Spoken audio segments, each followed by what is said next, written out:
Domestic terrorism that shot this man.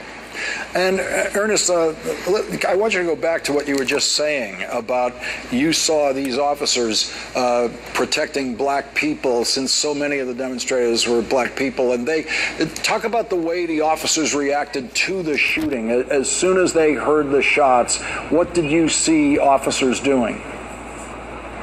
Well, actually, I believe one officer actually saved my life, because when the shots rang out, their first response was telling people, get down, get out the way, take cover. They were turning their backs towards the gunfire, trying to make sure that citizens were okay, because that's what they're here for, to protect and serve. They didn't see color. All they were trying to do is, hey, let's protect people. Then they started protecting one another, and you saw dozens and dozens mobilize, and they started focusing on El Centro College and the parking garage, and they were still trying to make sure that people were safe and people were down.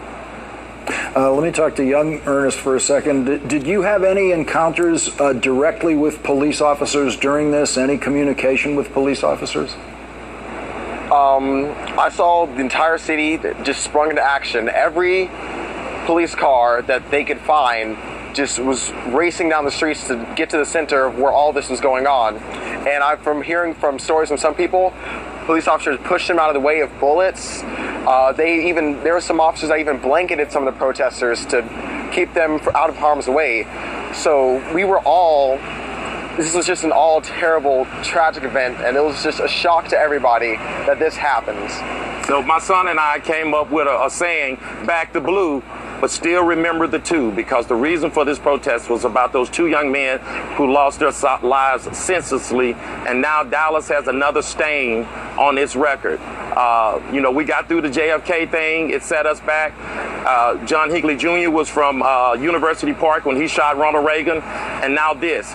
Dallas was moving towards a first-class city, and now I believe that this has set us back quite a bit. And Ernest, just before you go, I wanted to ask you you reported you believe it was Officer Thompson who you saw get shot. How long did it take to get an ambulance to him and to get him out of there after he was shot?